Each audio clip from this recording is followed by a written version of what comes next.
Hello everyone. आज हम लोग बीएससी हेटेरोसाइक्लिक कंपाउंड के अंदर डिस्कस करेंगे pyridine। ठीक है, इससे पहले हमने thiophene, furan and pyrrole discuss किया है 5 मेंबर। ये है 6 मेंबर हेटेरोसाइक्लिक कंपाउंड। इसमें क्या होता है, देखो एक कार्बन, ये है 2 कार्बन, 3 कार्बन, 4 कार्बन, 5 कार्बन। यहाँ पर 5 कार्बन है और एक हेटेरोएटम वो है नाइट्रोजन। तो यहाँ पर क्या है, 6 मेंबर्ड 6 मेंबर्ड हेटेरोसाइक्लिक रिंग है ये। समझ में आ रहा है? तो इसको बोलते हैं हम लोग pyridine। इसके बारे में हमको पढ़ना है। तो सबसे पहले हम लोग देखते हैं जो pyridine है उसकी प्रिपरेशन कैसे होती है।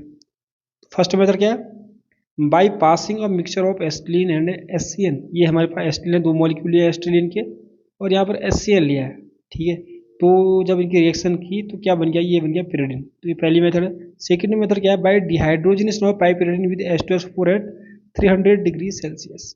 ठीक है, पाइपिरिडिन हमारे पास, पाइपिरिडिन की हमने रिएक्शन किसके साथ करानी है, पाइपिरिडिन की रिएक्शन करानी है H2SO4 के साथ। मतलब इसका डिहाइड्रोजनेशन करना है। डिहाइड्रोजनेशन का मतलब क्या होता है, H2 निकालना, डी का मतलब निकालना, हाइड्रोजन का मतलब हाइड्रोजन। ठीक है, तो यहाँ पर क्या है, अभी देखो एक हाइड्रोजन यहाँ पर होगा, एक दो होंगे। ठीक है, सब जगह दो, एक यहाँ पर, दो यहाँ पर भी होंगे, दो यहाँ पर, दो यहाँ पर, दो यहाँ पर भी होंगे। ठीक है, अगर हम क्या करें, एक यहाँ से निकाल दो, एक हाइड्रोजन यहाँ से निकाल दो, तो यहाँ पर डबल बॉन्ड आ जाएगा। ठीक है, सेम यहाँ से एक हाइड्रोजन यहाँ से, एक हाइड्रोजन, दो डबल बॉन्ड। मतलब कहने का मतलब क्या है, हम यहाँ से 6 हाइड्रोजन बाहर निकाल देंगे। 6 हाइड्रोजन बाहर निकालने से क्या होगा, यहाँ पर 3 बॉन्ड, 3 पाई बॉन्ड क्रिएट हो जाएंगे। इसको ही बोलते हैं हम लोग pyridine। ठीक है, नंबर थर्ड मेथड क्या है, फ्रॉम पिकोलिन। भाई पिकोलिन क्या होता है, हमारे पास pyridine है 1 2 3, थर्ड पोजिशन पर अगर CH3 लगाए इसको बोलेंगे पिकोलिन। इसका करना है हमने क्या, ऑक्सीकरण करना है इसका। ठीक है, ऑक्सीडेशन करना है। तो क्या होगा, हम सभी को पता होना चाहिए कि जो भी CH3 ग्रुप होता है ना, जो भी एल्काइल ग्रुप होता है, वो K2Cr2O7 के साथ इसका जब ऑक्सीडेशन करेंगे तो वो COH में चेंज हो जाता है। तो ये बन गया COH। अब हमने क्या किया, इसको हीट किया, जिससे यहाँ से CO2 निकल गया। देखो CO2 बाहर हो गया, H यहाँ पर जुड़ गया, तो इसको ही बोलते हैं लोग pyridine। ठीक है, फोर्थ क्या हुआ है, फ्रॉम पायरोल। पायरोल की रिएक्शन हमने किसके साथ की, मेथिलीन क्लोराइड के साथ की और सोडियम एथॉक्साइड के साथ की। इससे भी क्या बन गया, ये pyridine बन गया है। तो ये मेथड्स आपको याद रखनी है। ठीक है, ये है method of preparation of pyridine। तो मेथड ऑफ प्रिपरेशन डिस्कस करने के बाद अब हम लोग डिस्कस करेंगे मॉलिकुलर स्ट्रक्चर ऑफ pyridine। ठीक है, तो pyridine का स्ट्रक्चर कैसा होता है, पहले उसको ड्रॉ कर लेते हैं एक बार। इस टाइप का होता है ना, ये ऐसे, यहाँ पर एक हेटेरोएटम होता है नाइट्रोजन। ठीक है, मैं इसके पाई बॉन्ड अभी नहीं बना रहा हूँ, याद रखना। तो यहाँ पर क्या होता है, जो 5 कार्बन है, एक कार्बन ये है, दूसरा कार्बन, तीसरा कार्बन, चौथा कार्बन, पांचवा कार्बन। ठीक है, सबके सब क्या होते हैं, sp2 हाइब्रिड कार्बन होते हैं। सबके सब क्या होते हैं, sp2 हाइब्रिड कार्बन होते हैं। और जो नाइट्रोजन होता है वो भी sp2 hybrid carbon, sorry sp2 hybrid orbital इसके पास भी होता है। ठीक है, तो इसके अंदर क्या होता है, देखो क्या बोला, these carbon atom and nitrogen atom combine with each other to form a ring. तो जो कार्बन एटम है, सपोज करो ये कार्बन है, इसके साथ ये कार्बन है ना, ऐसे ऐसे, यहाँ पर नाइट्रोजन होता है, यहाँ पर एक कार्बन है। ठीक है, जो ये कार्बन है, कह रहा है ये आपस, सपोज करो हम एक कार्बन की बात करते हैं, तो ये आपस में क्या कर रहे हैं, सभी के सभी कार्बन आपस में कंबाइन हो रहे हैं, जिससे एक रिंग लाइक स्ट्रक्चर बना रहे हैं। ठीक है, अब यहाँ पर देखो जो कार्बन है, हमको सभी को पता होगा भाई, कार्बन sp2 हाइब्रिड है, तो इसमें 3 ऑर्बिटल इन्वॉल्व होंगे। एक ऑर्बिटल ये वाला होगा sp2, ये वाला भी sp2 होगा, और ये वाला भी sp2 होगा। ठीक है, ये कार्बन है। अगर हम इस कार्बन को की बात करें, तो यहाँ पर देखो दो हाइब्रिड sp2 ऑर्बिटल, ये कार्बन क्या कर रहा है, यहाँ भी बॉन्ड बना रहा है, यहाँ भी बॉन्ड बना रहा है, इसके साथ ओवरलैप कर रहा है। ठीक है, जो थर्ड ये वाला जो sp2 ऑर्बिटल है ना, ये क्या करेगा, यहाँ पर हाइड्रोजन होगा ना, हाइड्रोजन के साथ, हाइड्रोजन के जो s ऑर्बिटल होते हैं उनके साथ ओवरलैप करके यहाँ पर भी ये क्या करेगा, बॉन्ड फॉर्मेशन करता है। ठीक है, वही मैंने यहाँ पर एक्सप्लेन भी किया हुआ है, वही यहाँ पर लिखा भी है कि जो third sp2 hybrid orbital of each carbon, each 5 carbon atom overlap with s orbital of hydrogen and the third sp2 hybrid orbital of nitrogen contain one lone pair of electron।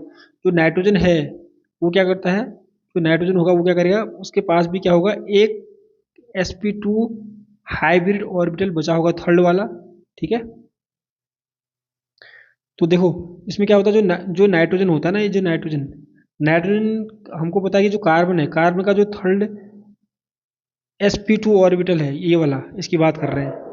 ठीक है, ये तो हाइड्रोजन के साथ bond बना रहा है ना। जबकि जो नाइट्रोजन होगा, नाइट्रोजन का जो sp2 एक थर्ड वाला ऑर्बिटल बचा है ना, उसके पास लॉन्ग पेयर ऑफ इलेक्ट्रॉन होते हैं। ठीक है, तो ये जो डायग्राम है ये यहाँ पर शो कर रखा है, आप देख सकते हो, इसको ऐसा बनाना है एग्जाम में, ठीक है। ये क्या बन रहा है, मॉलिक्यूलर स्ट्रक्चर, बस सिग्मा फ्रेमवर्क बन रहा है। पहले सिग्मा बॉन्ड कैसे बन रहा है वो सबके सब यहाँ पर शो कर रखा है, ठीक है। जैसे यहाँ पर देखो ये कार्बन है, इस कार्बन की बात करें तो यहाँ पर क्या हो रहा है, इस कार्बन ने देखो यहाँ भी बॉन्ड बना रखा है, इस कार्बन के साथ यहाँ भी बॉन्ड बना रखा है, ये ओवरलैप कर रहे हैं। इस कार्बन का sp2 ऑर्बिटल है, इस कार्बन का sp2 ऑर्बिटल आपस में ओवरलैप कर रहा है। सेम इस कार्बन का एक sp2 ऑर्बिटल है, इसके साथ ओवरलैप कर रहा है। ये सबके सब sp2 ऑर्बिटल है, ठीक है, याद रखना है। तो जो लोन पेयर वाला ऑर्बिटल है ये भी sp2 ऑर्बिटल है।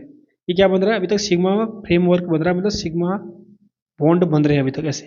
अब पाई बॉन्ड बनेंगे इसमें। अब एक चीज़ याद रखो, हमारे पास क्या होता है, देखो इसको थोड़ा समझना, ठीक है। कार्बन जो है ना, कार्बन के पास 4 इलेक्ट्रॉन होते हैं आउटर मोस्ट सेल में। कितने होते हैं, 4 इलेक्ट्रॉन होते हैं। 6 तो इसका एटॉमिक नंबर होता है, पर आउटर मोस्ट सेल में कितने इलेक्ट्रॉन होते हैं, वो होते हैं 4 इलेक्ट्रॉन होते हैं। किसके, कार्बन के, ठीक है। तो उससे क्या होगा, देखो हम बना रहे हैं, ये 2s का ऑर्बिटल होता है, ये 2p का ऑर्बिटल होता है, 2p में 3 ऑर्बिटल होते हैं, 2s में 2 इलेक्ट्रॉन होते हैं, p में कितने होते हैं, p में भी 2 इलेक्ट्रॉन होते हैं कार्बन के। अब हमने इसको एक्साइड किया तो 1 इलेक्ट्रॉन यहाँ चले गया, तो यहाँ पर 1 इलेक्ट्रॉन रह गया, यहाँ पर एक यहाँ पर 4 इलेक्ट्रॉन हो गए यहाँ पर, ठीक है, 4 हो गए 4। तो यहाँ पर क्या है, ये जो ऑर्बिटल है ये वाले, ये तो हाइब्रिड ऑर्बिटल है, sp2 हाइब्रिड ऑर्बिटल, ठीक है। एक ऑर्बिटल बचा हुआ है कार्बन का, देखो लास्ट वाला ऑर्बिटल, इसको बोलेंगे हम लोग अनहाइब्रिड ऑर्बिटल, अनहाइब्रिडाइज्ड ऑर्बिटल। ये जो ये कार्बन है इसकी बात कर रहे हैं हम लोग, या किसी भी कार्बन की बात कर लो, तो उनमें एक ऑर्बिटल बचा होगा अनहाइब्रिड। 3 तो आपको दिख रहे हैं, एक अनहाइब्रिड ऑर्बिटल बचा होगा, उसके पास 1 इलेक्ट्रॉन होगा, ठीक है। और जो ये वाला अनहाइब्रिड ऑर्बिटल है ना, इन ऑर्बिटल के परपेंडिकुलर होता है। जैसे ये ऑर्बिटल ऐसे जा रहे हैं ना, तो परपेंडिकुलर इस टाइप से बनेगा वो, ठीक है। जब इसका भी होगा, इसका भी होगा, सबके पास एक एक अनहाइब्रिड p ऑर्बिटल होगा, जो लास्ट वाला उसमें एक एक इलेक्ट्रॉन होगा। ये आपस में जब ओवरलैप करेंगे तो इससे पाई बॉन्ड बनता है, ठीक है। वो मैंने यहाँ पर एक्सप्लेन किया हुआ, आपको समझ में आ जाएगा। तो क्या बोलता है यहाँ पर, the unhybridized p orbital of each carbon and nitrogen atom which are perpendicular to the plane of sigma bond। Sigma bond देखो, ये सिग्मा बॉन्ड ऐसे बन रहा है।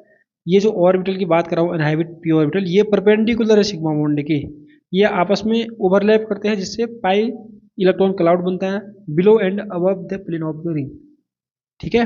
उसके बाद क्या बोलता है, the delocalised orbital having 6 pi electron which form pi electron cloud above and below the plane of the ring are responsible for the stability and the aromatic character of pyridine, ठीक है। ये देखो हमारे पास कितने इलेक्ट्रॉन हो गए, देखो 1 2 3 4 5 हो गए, ठीक है, 6। तो ये 6 पाई इलेक्ट्रॉन है, 6 पाई इलेक्ट्रॉन है। इसी वजह से जो pyridine होता है वो एरोमेटिक होता है, ठीक है। सबके सब यहाँ पर लिखा रखा है, सबके सब यहाँ पर लिखा है। और जो यहाँ पर जो लोन पेयर ऑफ इलेक्ट्रॉन होता है वो क्या होता है, इन अनहाइब्रिड p ऑर्बिटल के प्लेन में नहीं होता है, ठीक है। इसलिए ये पाई बॉन्ड या पाई मॉलिक्यूलर ऑर्बिटल फॉर्मेशन में क्या करता है, पार्टिसिपेट नहीं कर पाता है, ठीक है।